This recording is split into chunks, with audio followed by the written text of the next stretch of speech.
Polling station में मैं आपको बता चुका हूं, जिससे कि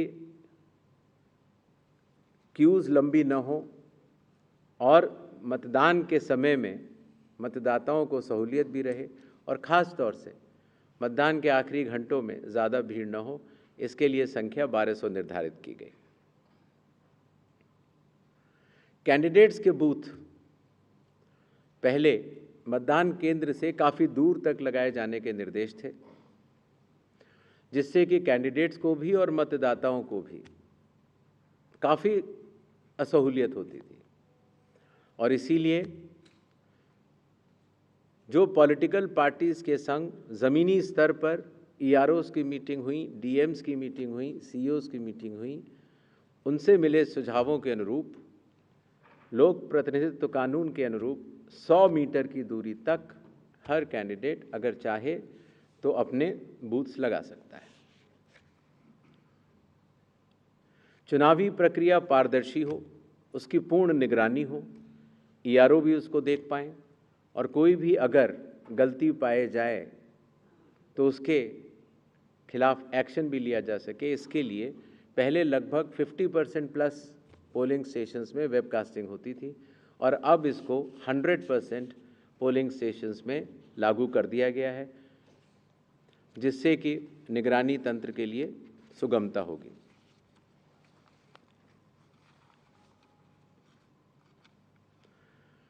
कई बार प्रत्याशियों ने ये शिकायत की थी कि जो हमारी फ़ोटो होती है वो चूँकि ब्लैक एंड वाइट में आती है और जमा तो कलर करते हैं तो वो पहचान में नहीं आती और काफ़ी हतोत्साहित उनको होना पड़ता है जब वो EVM में उनकी फ़ोटो अच्छी नहीं आती है। तो छोटा सा कदम, लेकिन इसमें फिर चुनाव आयोग ने निर्णय लिया कि एक तो फ़ोटो कलर लगाई जाएगी और साथ ही साथ जो सीरियल नंबर होता है उसका फ़ॉन्ट भी बड़ा किया जाएगा, जिससे कि प्रत्याशियों की पहचान भी आसानी से हो जाए और मतदाताओं को सुविधा भी हो। काउंटिंग, कई बार जब मॉक पोल होता है तो मॉक पोल के समय मॉक पोल का डेटा डिलीट करना प्रिसाइडिंग ऑफिसर्स भूल जाते हैं और इसीलिए जब काउंटिंग होती है तो फॉर्म 17C और काउंटिंग यूनिट का मिलान नहीं हो पाता। ऐसे केस में किसी भी शंका को न रखा जाए, इसलिए जब भी 17C या वीवीपैट में मिसमैच होगा तो उन EVM से रिलेटेड वीवीपैट्स की पूर्ण गिनती की जाएगी। इसी तरीके से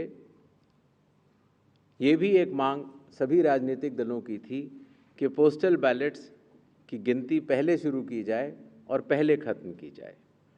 तो इसलिए चुनाव आयोग ने पारदर्शिता के लिए भी और इसके लिए भी, जिससे कि पोस्टल बैलेट्स पर पूर्ण ध्यान दिया जाए उनकी गिनती पर और कोई जल्दबाजी भी न की जाए, तो EVM के लास्ट 2 राउंड से पहले पोस्टल बैलेट की गिनती समाप्त करना अनिवार्य होगा। जैसा आप सब लोग को पता है, जब चुनाव खत्म हो जाता है तो फिर आंकड़ों की आवश्यकता कई लोगों को पड़ती है, मीडिया को भी होती है, NGOs को भी होती है, सिविक सोसाइटीज़ को होती है और आम जनता को भी होती है। तो इसके लिए चुनाव आयोग की एक पद्धति रही जिसको इंडेक्स कार्ड कहा जाता है, लेकिन इंडेक्स कार्ड का सारा डेटा कलेक्ट करने में कई बार सप्ताह और कई बार महीनों लग जाते थे। तो अब चूंकि ECI नेट भी आ रहा है और डिजिटल का युग है, इसीलिए digital index cards and reports सारे आपको चुनाव खत्म होने के कुछ ही दिनों के भीतर वेबसाइट पर या ऐप पर मिल जाएंगे। इस चुनाव की विशेषता है ये स्लाइड।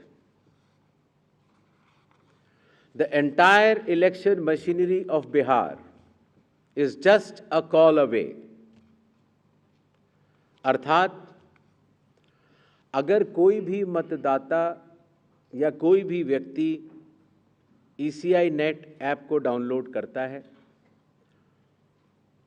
और अगर अपने एपिक नंबर डिटेल को डालता है, वोटर कार्ड के नंबर को डालता है, तो वो अपने BLO से बात कर सकता है। वो अपने जो बूथ लेवल ऑफिसर्स हैं उनको अपनी कॉल बुक कर सकता है और बात कर सकता है। अगर उसकी कोई भी समस्या है तो वो BLO से बात करके उसका निदान कर सकता है।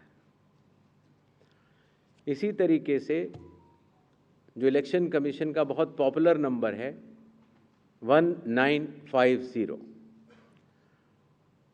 आपको भी कोई भी बिहार का मतदाता अगर इस समय बिहार से बाहर है तो भी उसको सिर्फ +91 अगर मोबाइल से आप डायल करते हैं तो +91 जो इंडिया का कोड है वो लगाना है। STD कोड जहाँ का भी आपकी विधानसभा क्षेत्र है वहाँ के SDM का STD कोड और 1950 अगर आप ये डायल करते हैं तो 243 EROs सारे मतदाताओं की सेवा के लिए खुले रहेंगे। इसी तरीके से अगर आपको ERO के कॉल सेंटर से संतुष्टि नहीं मिलती है तो 38 DMs के यहाँ भी आप 1950 पे कॉल कर सकते हैं और पटना में CO के यहाँ भी कॉल कर सकते हैं। ये एक बहुत बड़ी व्यवस्था है जिसको कि लॉजिस्टिकली पूरा सही से बना दिया गया है और आशा है इस सुविधा के बाद शायद दुनिया का शायद ही ऐसा कोई चुनाव होगा जिसमें कि 90,712 BLOs, 243 EROs, 38 DEOs और CO स्वयं मतदाताओं के लिए किसी भी दिक्कत अगर उनको आ रही है या ग्रीवेंस है उसके लिए सचेत रहेंगे। ये भी बिहार में पहली बार हो रहा है। पहले जो ऑब्जर्वर्स हम लगाते थे कुछ असेंबलीज को मिलाकर लगा देते थे, लेकिन अब 243 असेंबलीज में 243 जनरल ऑब्जर्वर्स होंगे जो कि विभिन्न राज्यों से वरिष्ठ IAS अधिकारी नामित किए गए हैं जो कि बिहार के रहने वाले नहीं हैं। इसी तरीके से जो लॉ एंड ऑर्डर के लिए जो पुलिस ऑब्जर्वर्स हैं वो हर ज़िले में एक होंगे और एक्सपेंडिचर ऑब्जर्वर्स को हम लोगों ने चुनाव आयोग ने कुछ असेंबलीज़ को मिला के नामित किया है। इन ऑब्जर्वर्स के फ़ोन नंबर भी और असेंबली किस असेंबली से हैं वो आपको ECI नेट पर भी मिल जाएंगे और वेबसाइट पर भी मिल जाएंगे, जिससे कि अगर कोई भी ऐसी बात है या शिकायत है तो आप इन ऑब्जर्वर्स को बतला सकते हैं। Observers of the election commission work as eyes and ears of the election commission.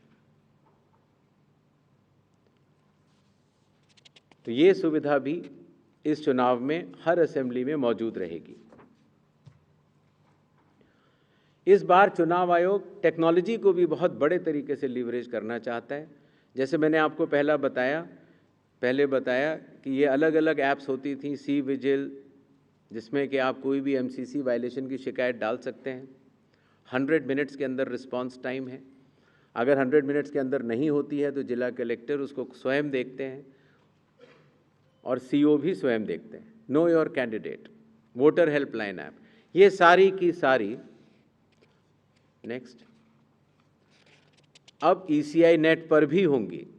पुरानी सुविधा हमने हटाई नहीं है क्योंकि कई लोगों के पास पुरानी चीज़ें डाउनलोडेड हैं, बट अगर ECI नेट अगर आप डाउनलोड कर लेते हैं तो सारी एक जगह ये सुविधाएं आपको मिल जाएंगी। नेक्स्ट, बिहार के मतदाताओं की संख्या आपको जान करके अचरज होगा कि उससे बड़े मतदाताओं की संख्या दुनिया के सिर्फ 10 या 11 देशों में ही है। बिहार के चुनाव आयोग मानता है कि मदर ऑफ ऑल इलेक्शंस है और इसीलिए हर लेवल पर, हर स्तर पर चुनावी कर्मियों की तैनाती है।